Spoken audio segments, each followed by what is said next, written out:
Cerno, une anti-enquête.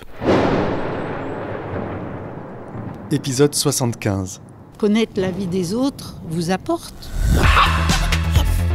C'était à Paris dans les années 80, on l'appelait le tueur de vieilles dames. Thierry Paulin. C'est compliqué maintenant de rentrer dans les immeubles. La vieille institutrice a le nez et la mâchoire fracturée. Elle a été tuée. Allô? C'est peut-être bien la mort. Ça apaise, c'est pas violent, c'est reposant. Dans le temps, j'allais danser. Ich heiße Thorsten Wolleck. Il tuait comme d'autres vont au bureau. Je suis pas non plus un bisounours. Je sais pas si tu l'as vu, ma chatte. Moi c'est Julien. Je l'aime beaucoup. Tu veux un café? Volontiers, ouais. C'était un tueur. C'était un mec qui avait tué des vieilles femmes. Moi? Soyons sur le qui-vive.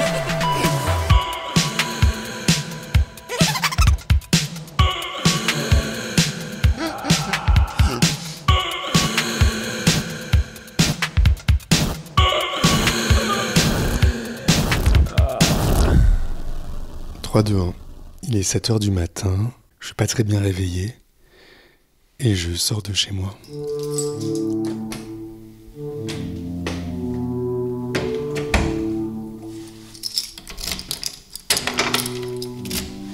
Et j'ai rendez-vous avec Farah, qui m'attend en bas de l'immeuble. Farah, je vous la présente plus. C'est la jeune fille que j'avais interviewée au 15 rue Marc Séguin, et qui m'aide dans l'enquête. Et aujourd'hui, on part pour faire un long voyage en voiture dans le département du Doubs pour aller rencontrer Bernard Laitier, qui est l'ancien commissaire qui a travaillé pendant 3 ans sur l'affaire Paulin, entre 84 et 87. Maintenant, c'est un vieux monsieur. Je l'ai eu au téléphone et il nous attend. Salut! Salut! Ça va? Bah ouais, ça va bien. Ça fait longtemps que tu m'attends? Non, je viens juste d'arriver. Il est 7h pile. Ouais, il est même moins 5, je crois. Comment tu te sens? Et ben très, très contente. Comme j'écoute, je suis une auditrice aussi de Cerno, je me dis qu'on n'a jamais... Je crois pas qu'on ait déjà entendu un enquêteur ou un policier. Donc je me dis que ça va forcément être intéressant. C'est toi qui as l'initiative de ça, c'est toi qui m'as demandé de l'appeler et de prendre rendez-vous avec lui plusieurs fois. J'étais insistante, ouais. Bah écoute, j'espère que tu regrettes pas d'avoir suivi mes conseils. On verra. Merci de m'amener en tout cas. On a 5 heures de voiture. Ouais. Et toi, comment tu te sens? Bien. J'ai juste pas assez dormi, mais c'est pas grave. Je suis content de sortir de Paris et je suis content d'aller voir ce monsieur qui a l'air assez énergique. Je l'ai eu au téléphone 2-3 fois. Les rues sont désertes à cette heure-ci. Il fait jour. Il y a quelques oiseaux qui chantent. On va chercher la voiture. On s'est préparé une playlist années 80 pour la route. Avec des titres inavouables. De 1984. T'as pris un carnet de notes? J'ai pris un carnet de notes. T'as préparé tes questions? Bah non, pas vraiment. Enfin si, je sais ce que j'ai envie de savoir, mais il faut qu'on en parle.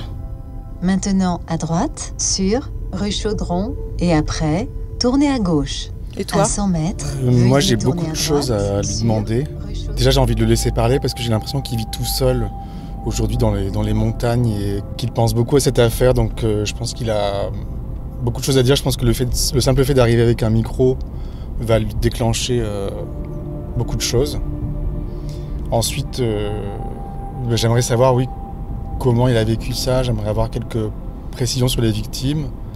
Je sais qu'il a gardé des pièces, en fait, de l'affaire, donc les interrogatoires, tout ça, je crois.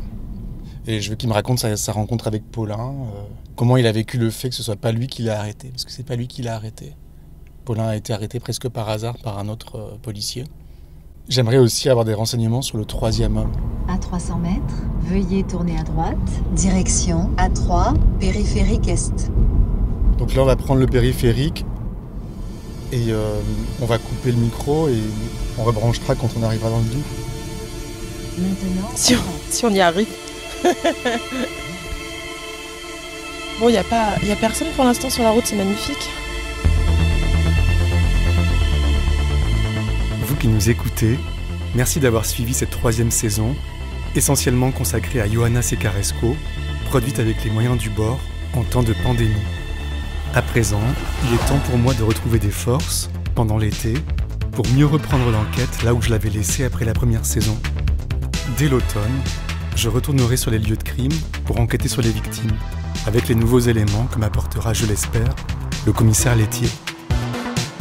Je commencerai donc par repartir micro en main au 14 rue Lacaze, dans le 14e arrondissement, où Paulin a tué Estelle Donjou le 20 décembre 1985, inaugurant ainsi sa deuxième vague de meurtres.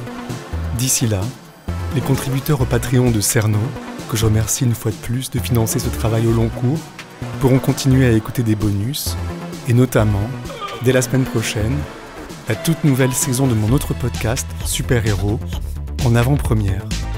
Pour cela, il suffit de se rendre sur patreon.com/cerno. patreon.com/cerno. Très bon été à tous, à bientôt, et pendant les vacances...